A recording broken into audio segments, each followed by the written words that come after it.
Welcome everybody. It's your boy Rome. Welcome back to the channel. Yes, people. Today we talk about the Premier League games that were witnessed today. Manchester United will be playing tomorrow. Manchester United and Arsenal. But today we'll be talking about the big games that went on. Of course, we're talking about six packs. So out of the Tottenham, Liverpool, Chelsea, and Manchester City games. Big shout out a big mention to Ivan Tony, a Jamaican striker. Well, wannabe Jamaican striker. Yeah, Ivan Tony knock it out of the park. Big thing, big man thing. 3 goals right out the bat. So, without any further ado, referee, the whistle. Let's go. Yes, people. So the first game today we're talking about is that Everton versus Liverpool game, and everybody still excited about the Merseyside derby. And in years gone by, everyone always assumed that when it's a Merseyside derby, there's only going to be one way, and that's the red side. But today, it should have been the blue side that won, and Liverpool is just a shot at himself. At the moment, get rid of Mane. It's just been. I mean, got Nunes come back. Didn't play too well. Actually, it was a scrap all game. Now, to give you a rundown of the game, Liverpool had the majority of the possession, yes, which is expected. But it was Everton who looked deadly throughout the game, especially in the last 20 minutes. It seems as if Everton was the one pushing for a win. Everton actually got the ball in the goal as well. Kind of Cody. And if you look at from my point of view, where I was seeing it, I think Kanagoni had a goal and VAR cut it out, but it's a different conversation for a different day. But honestly, it was a good game from Everton, a good point for Everton as well. Wonderful point with Liverpool visiting. 2 points shot from Liverpool perspective. Are we going to say that this is Liverpool looking like a side that's not going to challenge for the title?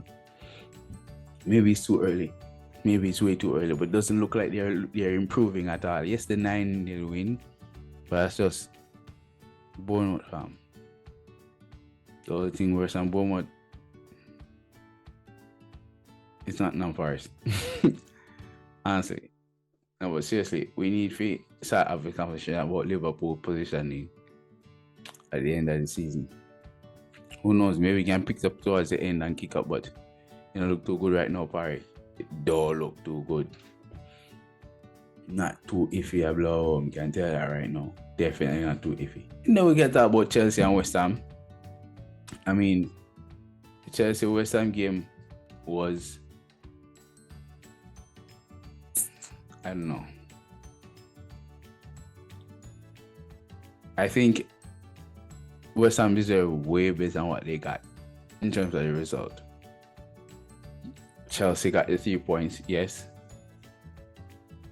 But at the end of the day, West Ham gave a lot to this game. West Ham's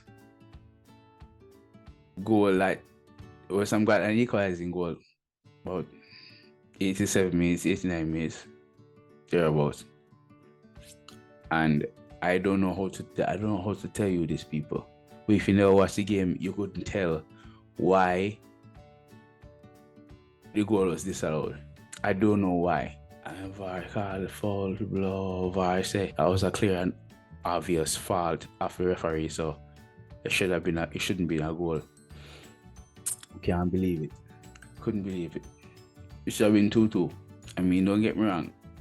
When Cucurella came on and Ben Chilwell came on, that's when the game changed.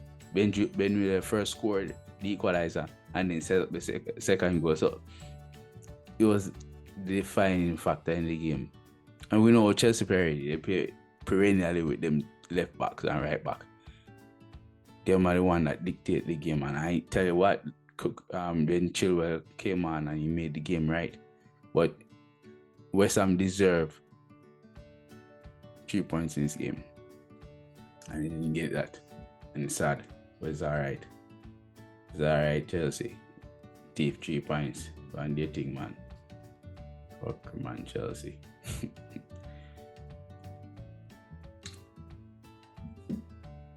Tottenham, Fulham. I thought this was going to be like I thought Tottenham was just going to pull up, walk over Fulham, call it a day. But you see, if a large parts of that game, to be honest with you, very iffy for Tottenham.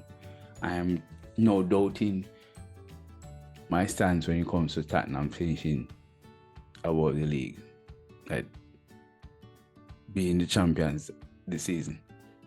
Because every game they play, and just they seem to worse and worse. They're winning, yes, and that's good. They're winning. I think they draw one or so games, but come on, fam. Come on. Every game they play is a struggle. Every game Tottenham plays a struggle. And if I saw you, I go play for the season, by all means, fam. As long as you're winning. But damn, you woke up on Man City. I mean, you draw against Chelsea, yes, but I don't know, fam. I don't know. When win 2-1, and two midfield them scored, you know. The two defensive midfield them scored, Bentancur and the other youth.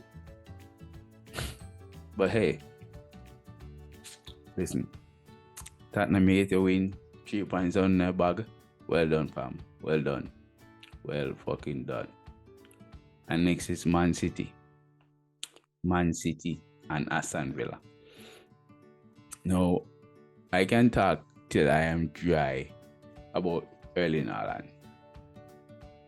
There's nothing more I can say in terms of Erling Haaland and compliments towards why Erling Haaland is so freaking good.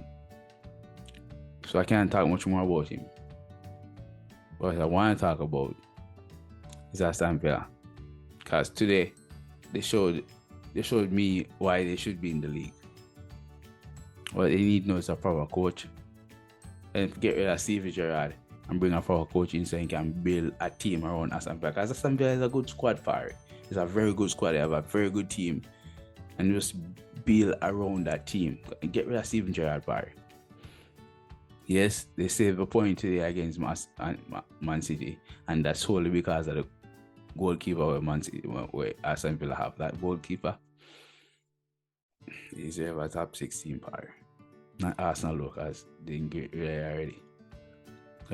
That goalkeeper was good, very good, very, very good. And big shout out to the big boss, Leon Bailey. Big up yourself in the youth, because that goal, peach of a goal, fam. That was a peach of a goal. Perfect time for stamp your class in the Premier League. Perfect time for put your name down and start in a scoring sheet this season. Get some more goals, fam. As long as enough against Man U, get some more goals, man. Put your name down. Bring your name in the Premier League. That's one of the best wingers out there. Big up yourself, Leon Bailey, I'm not lie. Big shout out as well to Ivan Toney. Now we know that Ivan Toney, if he continues like this, he will be on the trip to the World Cup, which is what Ivan Toney really wants, to be honest. He really wants to be a part of the trip to the World Cup. I don't know if Westgate will pick him, as Westgate have, of course, Kane. You have you from Aston Villa. I hope for ballers him have. If he doesn't go to the World Cup this year, yo, Ivan Toney. The people in Jamaica, and I mean, say, can qualify for Jamaica. Can't play for Jamaica, you know, Paris, right? Can't play for Jamaica, man. Far out, man. You can go, make them go on to England. Let them stay in England. You can go on, man. Big man thing. You can't come to Jamaica. Play for Jamaica. Because you're bad in the blow. I'm going to tell you right now, a top 6 side, I go pick him up. A top 6 side will pick him up. And it won't be Liverpool, it won't be Man City, it won't be Arsenal. Might be Man U, might be Chelsea. It won't be Tottenham, because Tottenham already have a side. So it's either Chelsea or Man U. I think Chelsea might go somewhere else. So it might go. So look out for Manchester United. Look for Ivan Toney next year. As if you get Ivan Toney and Nkunku. Oh. Yes, people. Yes. So yeah, tomorrow. No, later today we are gonna talk about the roundup. I won't be streaming the game live today because I got my goddaughter birthday party. So I'm watching the game on my phone when I stream it live. So big up on yourself. We'll talk about it later on the day when we come back and set up again and talk about the 6-pack with the massive hand crews when you join in. But hey, best of yourself. Manaz.